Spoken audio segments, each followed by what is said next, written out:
सभी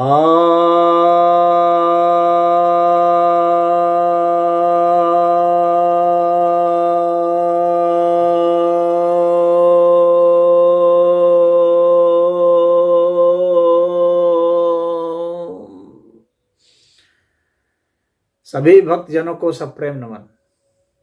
भक्तों, आज मैं आपके समक्ष नारद भक्ति सूत्र के नवम अनुवाक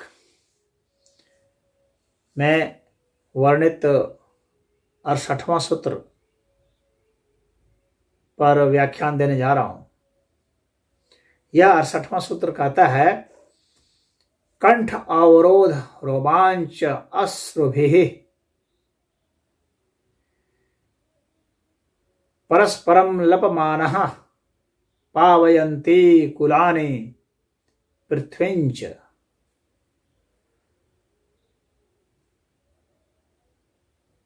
अर्थात कंठ का अवरोध यानी बोलने में दिक्कत का होना, गले का रूंध जाना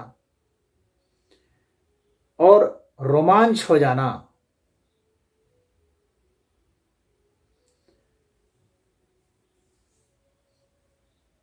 यानी ऐसी व्याकुलता हो जाना,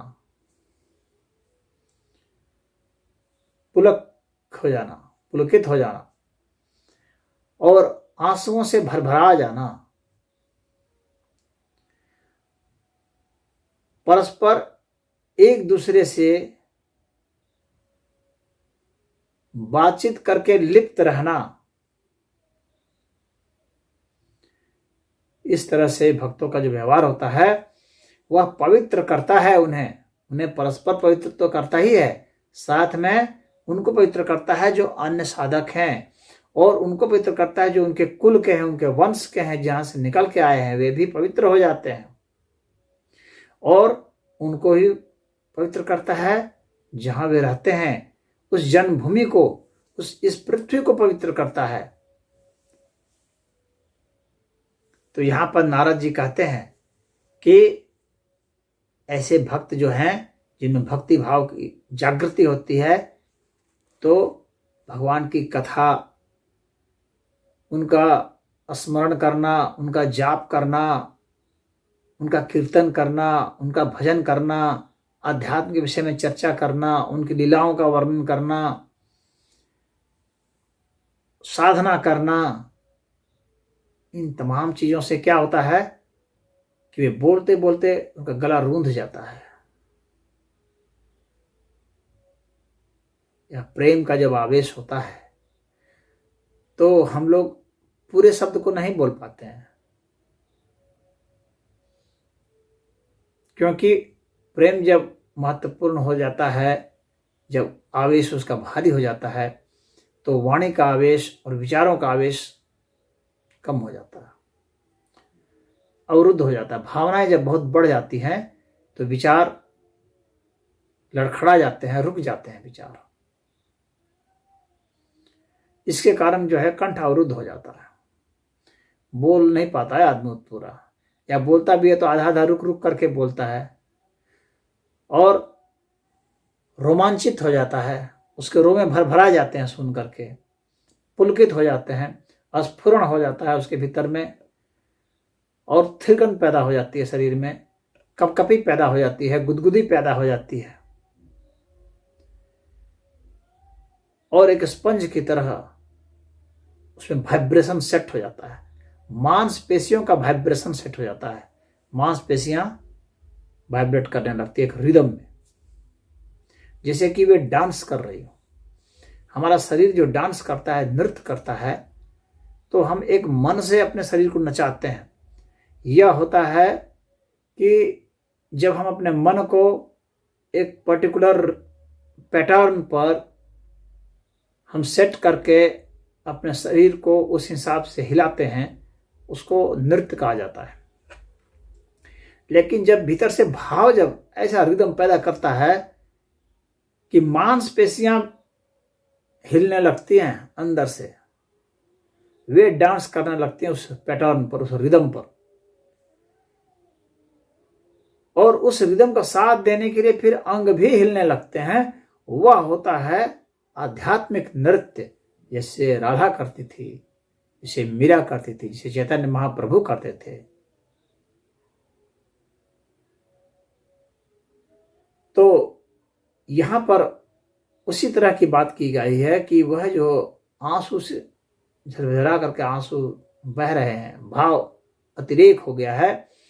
जब भाव अतिरेक हो जाता है, समाधि लग जाती है और हमारे शरीर का जो रस है, आनंद से अभिभूत होने के कारण वो रस बहने लगते हैं, अश्रु झरने लगते हैं। वे दुख के आंसू, पीड़ा के आंसू नहीं होते, वे आनंद के आंसू होते हैं और उनकी कीमत होती है, बेशकीमती होते हैं, बल्कि मैं कहूँगा अमूल्य होते हैं। वैसे आंसुओं का स्पर्श भी जो पापी कर लें तो वे पवित्र हो जाते हैं। और साधकों के लिए बहुत बढ़िया है कि वैसे पवित्र अश्रु का सेवन कर लें। वे आंसू जहाँ गिर जाते हैं वे स्थान पवित्र हो जाते हैं। जिनके देह पर गिर जाते हैं वे देह पवित्र हो जाते हैं। जिन वस्त्रों पर गिर जाते हैं वे वस्त्र पवित्र हो जाते हैं। और जिस व्यक्ति में ऐसी भावना होती है, जो ऐसे भक्त हैं, उनके कुल पवित्र हो जाते हैं। जिस वंश से वे आए हैं, सारा वंश, अब तक के जितने उनकी पीढ़ियां रही है वे सब पवित्र हो जाते हैं। आने वाली उनकी जितनी पीढ़ियां होंगी वे सब पवित्र हो जाते हैं। और तो और पूरी धरती, पृथ्वी, ये सब पवित्रता से भर जाते हैं। वे जहां जाते हैं वहां के लोगों को पवित्र कर जाते हैं, स्थानों को पवित्र कर जाते हैं, वैसे हवाओं को पवित्र कर जाते हैं। सभी जीव प्राणी जो उनके करीब आते हैं वे सब पवित्र हो जाते हैं। ऐसी पवित्रता देखी गई है। और ये सब भक्त जो हैं वे आपस में बातचीत करते रहते हैं, भगवान के कथन का, जपन का, तपन का, सब बात करते रहते हैं। कीर्तन हो, भजन हो, कथाएं हो, पुराण हो, इतिहास हो, सब वाँचते रहते हैं। उनका उन्हीं में मन लगता है।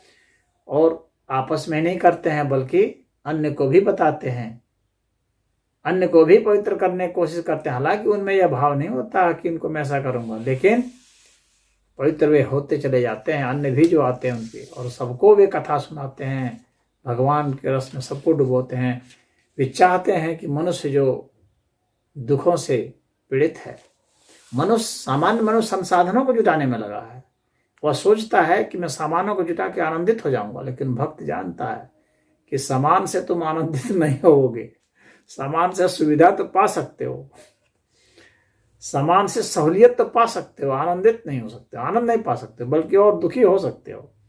क्योंकि सामान को खरीदने में, जुगाड़ करने में, लाने में, रखने में, उपयोग करने में टूटेगा, फूटेगा, देख रखा, कहीं कोई ले न जाए, कहीं कोई उसमें बाधा न आए, उसमें पीड़ित होते रहोगे। सुख लोगे 1% और उसे दुख आएगा 99%। ये भक्त जानता है। इसीलिए भक्त बहुत ज्यादा सामानों को इकट्ठा करने चक्कर में नहीं रहता है। सामान से आप कभी भी आनंदित नहीं हो सकते हैं, कभी भी शांति नहीं प्राप्त कर सकते हैं। तो इस बात को भक्त समझाता है, सभी को समझाता है। उसमें से कुछ लोग समझते हैं, कुछ नहीं समझते हैं, कुछ लोग प्रयोग करते हैं। तो भाई वे आजाद हैं, प्रयोग करें। लेकिन भक्त जानता है इस चीज को। और ऐसे जो भक्त होते हैं, ऐसे जो पवित्र भक्त होते हैं, उनके विषय में श्रीमद् भागवत में आया है कि निरपेक्षम मुनिम शांतम निर्वैरम सम दर्शनम अनुव्रजाम्यहम नित्यम पुयेत त्यंग घ्री रेणुभिः। अर्थात जो संसार की किसी वस्तु की अपेक्षा नहीं रखते हैं, जो निरपेक्ष हैं, किसी का पक्ष नहीं रखते हैं, किसी से कोई उम्मीद नहीं रखते हैं, ऐसे, और जो शांत हैं, जो मुनि हैं, जो मनन करते हैं, जो वैर से परे हैं, जो वैर नहीं करते हैं, जो समदर्शी हैं, सब में समभाव रखते हैं, यानी न्याय प्रिय हैं, और हर परिस्थिति में अपना मस्तिष्क का संतुलन बरकरार बनाए रखते हैं। तो वैसे के पीछे पीछे भगवान कहते हैं मैं खुद भागता हूं, अनुव्रजाम्यहम, मैं उसके पीछे खुद भागता रहता हूँ, घूमता रहता हूँ उसके पीछे पीछे में। ऐसे भक्त के, क्योंकि ऐसे भक्त ये नहीं कहते कि भगवान आए हमको दर्शन दें। क्यों भगवान को कष्ट देना? दर्शन दे नहीं दे वो उनकी प्रॉब्लम है। भक्त नहीं मांगता, न दर्शन मांगता है, न शांति मांगता है, न ज्ञान मांगता है, न मुक्ति मांगता है, न कुछ मांगता है। वो कुछ नहीं मांगता, इसलिए वे बहुत पवित्र होते हैं। कोई अपेक्षा नहीं रखते, कोई मांग नहीं रखते। इसीलिए भगवान भी उनके पीछे पीछे घूमते रहते हैं कि अरे भाई ये तो बड़ी ऊंची अवस्था में चला गया। और वो भी थोड़ा मोड़ा नहीं, हर समय घूमते रहते हैं भगवान। अनुब्रजाम्यहम नित्यम, हर समय घूमते रहते हैं पीछे पीछे। और उनके चरणों की धूलि जहां जहां पड़ती है वहां वहां स्थान पवित्र हो जाता है। भगवान कहते हैं कि उनके चरणों की धूलि से पवित्र होने की, और भगवान किस लिए घूमते हैं? भगवान कहते हैं मैं उससे पवित्र हो जाता हूं। ऐसा नहीं है कि सिर्फ भगवान ही पवित्र करते हैं भक्त को, भक्त भी पवित्र करते हैं भगवान को। भक्त भी पवित्र करते हैं भगवान को। यह देखिए श्रीमद् भागवत का ये महानतम श्लोक है जो कहता है कि भक्त भी पवित्र करते हैं भगवान को। इतनी ऊंची अवस्था भक्त की हो सकती है। भक्त के दर्शन करने के लिए भगवान परेशान रहते हैं, पीछे पीछे रहते हैं। ये भक्त की महानता है। तो यह नारद मुनि हम लोग को बताते हैं कि भक्त में ऐसे ऐसे गुण होते हैं, वैसे रोमांचित हो जाते हैं, ऐसे अश्रु उनके झरते हैं, ऐसे कथा सुनते सुनाते हैं, एक दूसरे को पवित्र करते रहते हैं। तो नारद जी के उपदेशों को ग्रहण करके उनके अनुसार चलेंगे तो आप भगवान से दर्शन की अपेक्षा नहीं रखेंगे, भगवान आपसे दर्शन की अपेक्षा रखेंगे। भगवान आपके पीछे पीछे चलेंगे, भगवान आपसे पवित्र होंगे। ये है भक्त और भक्ति की महिमा। ओम।